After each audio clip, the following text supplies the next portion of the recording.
Madam, ano pong sadya ninyo? O, sus, kayo naman, parang nagulat pa kayo. Okay. Oh. So, alam naman na ng mga girero na baluarte ni Tanggol itong lugar ninyo. Sa totoo nga, parang ayaw na sana nilang magbuhos ng pera sa mga makatanggol eh. Pero syempre, gusto natin patunayan na may laban pa rin ang girero dito sa Barangay San Dimas. Di ba? Oo naman. Sigurado, ma'am. Hindi mabobokya dito si Mayor Miguelito. Okay. Madam, ginagapang na nga namin yung mga taga San Dimas eh. Marami nang galit kay Tanggol. Oo. At yung mga yun, yung mga galit kay Tanggol, madaling kumbinsi iboto si Mayor Miguelito. Aha. Basta, alam niyo na, may presyo. Oh. So, yun. Eto. Ayun.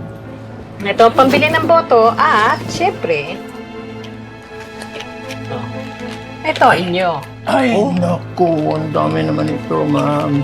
Ayan naman. Oo, tsaka mamayang gabi nyo na rin ipasa sa akin yung listahan ng kung ilan ang makukuha natin boto dito, ha? Ay, sure. 3,000 kada botante.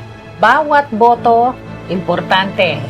Pero, mas importante sa mga girero na makarating kay Tanggol ang mensaheng hindi landslide ang pagkapanalo niya dito. Sisiguruhin ko sa inyo, makakarating sa hayop na Tanggol na yun ang mensahe ng mga gerero. Good. Sige. Mauuna na ako. Iikot pa kami. Maraming Thank you, salamat thank sa you. inyo. Salamat, Thank you, madam. ma'am. Thank you, Kayo ma'am. ang bahala. Thank you, ma'am. Okay. Sige. Salamat. Bye-bye. Bye! Ingat kayo! Ingat po. Art, may panalo na. Nagbilangan na?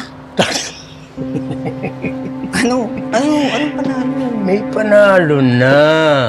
Tayo ang panalo. Si Don Marcin at si Don Yanita ang panalo dahil sila ay Aldong Aldo.